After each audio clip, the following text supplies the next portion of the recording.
నిజామాబాద్ జిల్లా బోధన్ మండల కేంద్రంలోని ఇరిగేషన్ విశ్రాంతి భవనంలో ఎంఆర్పీఎస్ నియోజకవర్గ ఇన్ఛార్జ్ లసింగారి భూమయ్య మాదిగ ఆధ్వర్యంలో ఒక పత్రికా సమావేశం నిర్వహించారు. ఈ సమావేశంలో విహెచ్పీఎస్ జాతీయ అధ్యక్షురాలు సుజాత సూర్యవంశం మాట్లాడుతూ వికలాంగులు చేయూత పింఛనార్థుల మహాగర్జన సన్నాహక సదస్సు ఈ నెల 23వ తేదీ ఉదయం 11 గంటలకు బోధన్ పట్టణంలోని అయేషా గార్డెన్లో జరుగుతుందని తెలిపారు.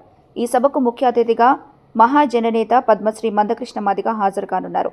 కేంద్ర ప్రభుత్వం మరియు రాష్ట్ర కాంగ్రెస్ ప్రభుత్వంపై తీవ్ర విమర్శలు గుప్పించిన ఆమె ముఖ్యమంత్రి రేవంత్ రెడ్డి చేసిన వాగ్దానాలు అమలు కాకపోవడం పట్ల ఆగ్రహం వ్యక్తం చేశారు. వికలాంగులు, వృద్ధులు, వితంతువులు, బీడీ కార్మికులు, గీతా కార్మికులు, ఒంటరి మహిళలు, చేనేత కార్మికులు తదితర పింఛన్దారుల సమస్యలు పరిష్కరించేందుకు మహాజనత నాయకత్వంలో ఉద్యమం కొనసాగుతుందని పేర్కొన్నారు.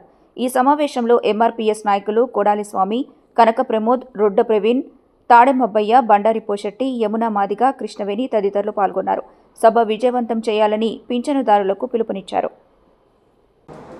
23వ తారీఖున మందకృష్ణ మాదిగ బోధన్కి రాబోతున్నాడు. అయేషా గార్డెన్లో పెన్షన్దారుల మీటింగ్ పెద్ద ఎత్తున జరగబోతుంది.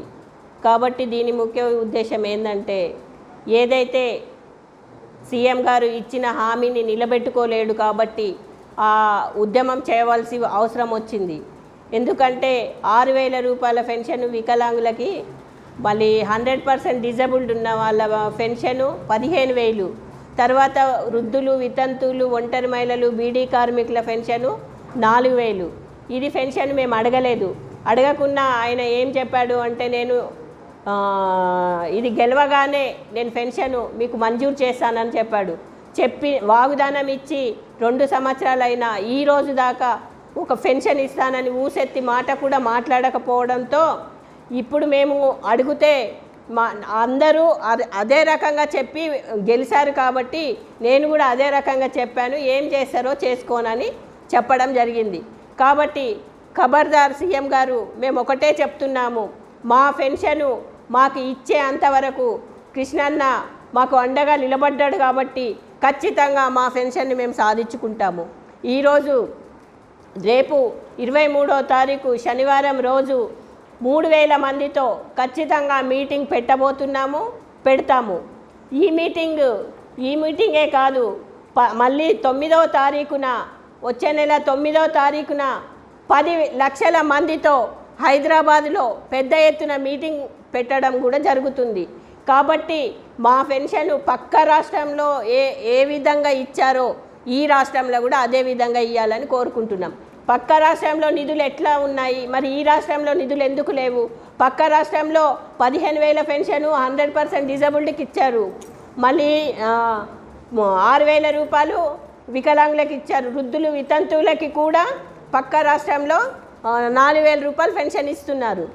అదే 3 నెలలకే ఆ పెన్షన్ కట్టించారు. నువ్వు 2 సంవత్సరాలు అయింది. 2 సంవత్సరాల పెన్షన్ ఒక్క మనిషి వెనక 2,000 రూపాయలు లెక్క కట్టితే 40,000 రూపాయల పెన్షను నీ దగ్గర ఒక్క మనిషి ఉన్నాయి. అంటే కొన్ని కోట్ల రూపాయల పెన్షన్ వికలాంగులు, వృద్ధులు, వితంతువులు, ఒంటరి మహిళలు, బీడీ కార్మికుల పెన్షన్ అంతా కూడా మీ దగ్గర ఉన్నది. ఆ కొన్ని కోట్ల పెన్షన్ కూడా మాకు నువ్వు పెంచి మళ్ళీ ఆ పెన్షన్ని కూడా కట్టి ఇవ్వాలి. లేకపోతే ఖచ్చితంగా నువ్వు ఉంటావా మరి ఊడిపోతావా తెలియదు, కానీ నీ గద్దె మాత్రం దించడం కరెక్టే. లేకపోతే రాజీనామా పెట్టి, నీతో చేత కాకపోతే రాజీనామా పెట్టి వెళ్ళిపో. నువ్వు అనుకుంటున్నావు కాంగ్రెస్ ప్రభుత్వం వస్తే ఎన్నో రకాలుగా చేస్తాను అని చెప్పేసి, ఈ రోజు దాకా ఒక బ్లాక్ పోస్టులు ఇచ్చిన దాఖితాలు లేవు. ఈ రోజు దాకా ఇందిరమ్మ గృహాలు అన్నారు. ఇందిరమ్మ గృహాలు ఎవరు వికలాంగులకు ఇచ్చారు, నిరుపేదలకు ఎవరికి ఇచ్చారు? ఇప్పుడు దాకా అవి చూపెట్టండి. ఒక నిధులు కూడా మాకు ఇవ్వలేరు. ఏదైతే లోను అంటున్నారు, లోన్ విషయానికి వస్తే ఎక్కడ వికలాంగులకి ఒక లోన్ ఇచ్చి మళ్ళీ ఉపాధి కల్పించిన దాఖితాలు చూపెట్టండి. అదే మరి లోన్ ఇస్తా అంటున్నారు. వాళ్ళకేంది లోన్ కోసము షూరిటీ కావాలా అంటున్నారు. షూరిటీ వికలాంగులకు ఎవరు ఇస్తారు? మంచి వాళ్ళకే షూరిటీ ఇవ్వడానికి వెనకకు జరిగిపోతున్నారు. వికలాంగులకు షూరిటీ ఎవరు ఇస్తారు? షూరిటీ లేని రుణాలు ఇవ్వండి, వాళ్ళకు ఉపాధి కల్పించండి. ఎందుకు కల్పిస్తలేరు? మీరు ఇప్పుడు దాకా నిజామాబాద్ జిల్లాలో నేను ఒకటి చెప్పడం జరుగుతుంది. నిజామాబాద్ జిల్లాలో యూబీ కార్డులు కుప్పలు సంచులలో పెట్టుకొని పక్కకు పెట్టారు. ఈ రోజు దాకా యూబీఐడి కార్డు ఈ రోజు దాకా పంచలేరు. మరి ఎందుకు పంచుతలేరు? అది కూడా మేము నిరూపిస్తాము. అవి ఎక్కడున్నాయో కూడా చూపిస్తాము. అంటే అట్లాంటి వాళ్ళని మీరు జాబులలో పెట్టుకొని మీరు అన్నీ తీసుకొని కుప్పలు కుప్పలుగా బ్యాగులలో కుట్టి పెట్టడం ఇది ఎంత కరెక్టు? ఈ గవర్నమెంట్ ఏం చేస్తుంది? అర్హులైన వికలాంగులకి పర్సంటేజ్ లేదు, అనర్హులకి పర్సంటేజ్ ఇచ్చి పెన్షన్స్ ఇస్తున్నారు.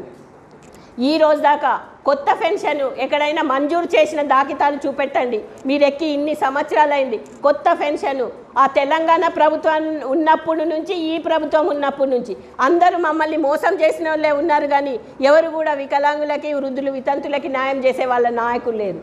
మేము ఒకటే అనుకుంటున్నాము, అట్లాంటి నాయకుడు కావాలి అంటే మందకృష్ణ అన్నాసుంటి నాయకుడు కావాలి. ఎందుకంటే ఆయన స్వార్థపరుడు కాదు కాబట్టి, పేదల గురించి పోరాటం చేస్తాడు కాబట్టి ఈరోజు మేము మాట్లాడగలుగుతున్నాము. ఒక శక్తిగా మమ్మల్ని బయటకు తీసిందంటే అది కృష్ణన్న తెచ్చిన ఉద్యమం ద్వారానే మేము ఈరోజు బయటకు వచ్చి మాట్లాడగలుగుతున్నాము. కాబట్టి నువ్వు ఉంటావా ఊడిపోతావా అది నీ ఇష్టం, కానీ ఖచ్చితంగా రాజీనామా పెట్టిపిస్తాం. వచ్చే నెల 9వ తారీఖు 10 లక్షల మందితో దిగ్బంధం చేయబోతున్నాము హైదరాబాదు. అది కూడా చూడు, మా సత్తా ఏముందో అది కూడా చూపిస్తాం. మహాజననేత పద్మశ్రీ మందకృష్ణ మాదిగ గారు గత 2 నెలల కాలం నుంచి రాష్ట్ర ప్రభుత్వంపై యుద్ధబేరి ప్రకటించబోతున్నారు. ఏదైతే చేయిత పెన్షన్దారులకు వారి మేనిఫెస్టోలో అధికారంలోకి వచ్చిన తర్వాత పెన్షన్లు పెంచుతామని చెప్పేసి హామీ ఇచ్చి అధికారంలోకి వచ్చినటువంటి 20 నెలల కాలం గడుస్తున్నా కూడా ఈనాటికి పెన్షన్ల గురించి మాట్లాడినటువంటి సందర్భాలు కనబడతలేవు ప్రభుత్వానికి. ఈ ప్రభుత్వం యొక్క మెడలు వంచడం కోసమే గౌరవ మందకృష్ణ మాదిగ గారు రాష్ట్ర వ్యాప్తం తిరుగుతున్న భాగంలో ఈ నెల 23వ తారీఖున బోధన్ పట్టణ కేంద్రంలో వికలాంగుల సన్నాహక సదస్సు గర్జనపేటను సరిపోతున్నాం. కాబట్టి ఈ నియోజకవర్గ స్థాయిలో ఉన్నటువంటి వికలాంగులు వృద్ధులు వితంతువులు ఒంటరి మహిళలు అందరూ కూడా అధిక సంఖ్యలో వేదాలుగా తరలివచ్చి ఈ యుద్ధం చేయడానికి, ప్రభుత్వంపై యుద్ధం చేయడానికి, గర్జించడానికి, సమరం చేయడానికి సన్నద్ధమవంతులుగా విజ్ఞప్తి చేస్తూ వారందరూ 23వ తారీఖు నాడు శనివారం ఉదయం 11 గంటలకు స్టార్ట్ అయ్యే ప్రారంభమయ్యే ఈ వికలాంగుల చేయిత పెన్షన్దారుల యొక్క యుద్ధబేరి సన్నాహక సభకు హాజరు కావాల్సిన విజ్ఞప్తి చేస్తూ, ఏ ప్రభుత్వం అయితే వారు హామీ ఇచ్చిందో ఆ ప్రభుత్వం ఇవాళ మాట తప్పి ఇవాళ 20 నెలల కాలం గడుస్తున్నది. ఒకవేళ బడ్జెట్ లేదనుకుంటే మీ ఎమ్మెల్యేల జీతాలు ఎందుకు తీసుకుంటున్నారు? ఒకానొకప్పుడు 25,000 జీతం ఉన్నటువంటి ఎమ్మెల్యేల జీతం ఇవాళ 2,50,000కు పెంచుకున్నారు. ఇది ఎవరి డబ్బు? ప్రజల సొమ్ము కాదా?